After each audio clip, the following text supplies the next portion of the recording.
Oh my god, so nervous. Oh, tell me about it. Why are you so nervous? I'm going to get on stage tonight and perform a play in front of all my colleagues and all my friends and the whole school. I've been practicing for weeks, but I'm still really tense and nervous. Don't worry. You're gonna be fine. I saw your rehearsals. You were great. Don't worry. Break a leg. Break my leg? I thought you were my friend. Come on. I don't want to break my leg.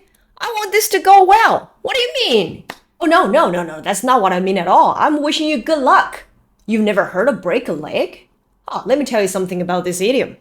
Just like many English idioms out there, break a leg cannot be translated word for word or understood literally. Break a leg has nothing to do with breaking someone's leg or hurting someone physically. It is actually a way to wish someone good luck, especially before a performance. Well, the origins of the idiom break a leg are shrouded in mystery. But there are a few interesting theories out there. One theory suggests that the phrase comes from the superstitious belief that wishing someone good luck before a performance will actually bring them bad luck.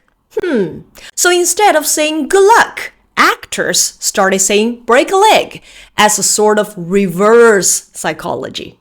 Another theory is that the phrase actually originated in ancient Greece, where audiences would stomp their feet on the ground as a sign of approval for a particularly good performance. Very similar to our applause nowadays. The phrase break a leg was then used to encourage actors to give such a great performance that the audience would be driven to stomp so hard that they would literally break their own legs. Of course, we can't be sure which theory is true, but one thing is for sure. If someone tells you to break a leg before a performance, they're actually wishing you good luck, not bad luck. So, now you can start using the phrase break a leg to wish somebody good luck.